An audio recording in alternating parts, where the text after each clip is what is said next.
Hello again, friends, and welcome back to another episode of the Texas Revolution. Today, we take a somber look at the Battle of the Alamo.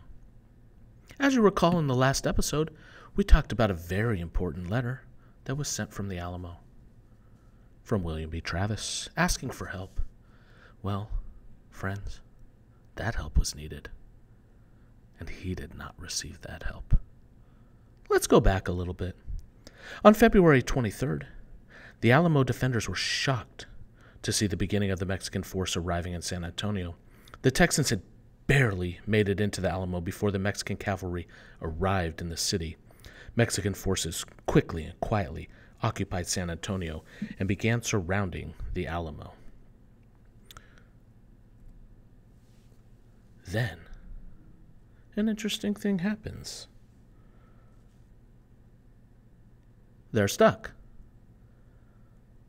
The people that had been defending San Antonio are in the Alamo, and there are over 1,000 troops immediately surrounding the Alamo. Bowie estimated that they would need 1,000 troops just to defend it. What?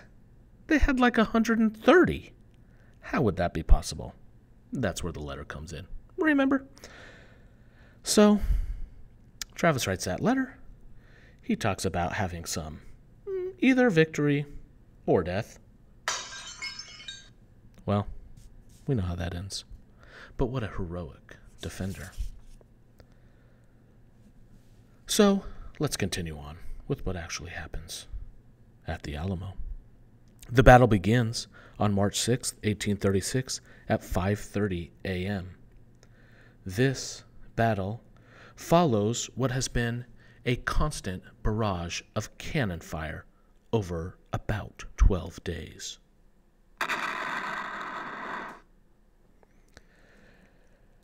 As Santa Anna and his troops attack, the Texans inside, who now number around 180, are able to hold them back for a while using their Kentucky rifles and their cannon.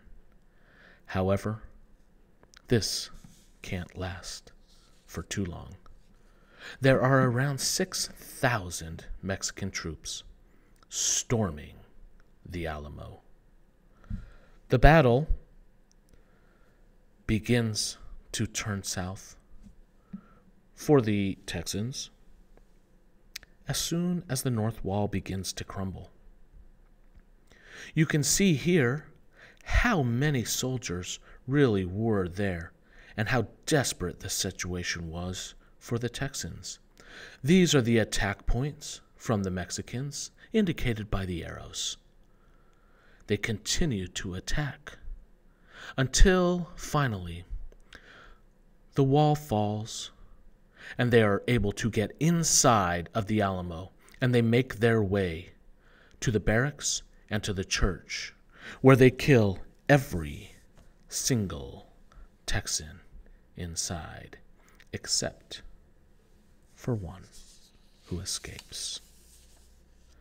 The Alamo has many casualties, including for the Mexicans. It's estimated that around 400, even up to 800 of Santa Anna's army are killed or wounded.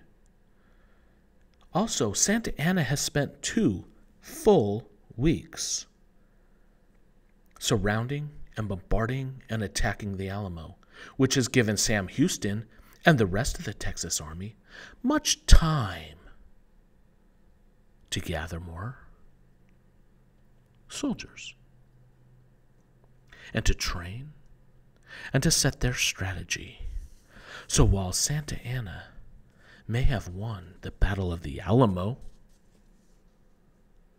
some believe without the great and brave sacrifice of these defenders, and had Santa Anna just left the Alamo and gone after Sam Houston, Texas would have lost the revolution.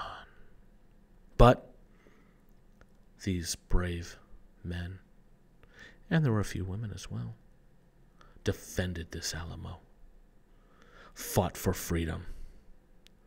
And while they did not survive, helped gain victory for the Texans.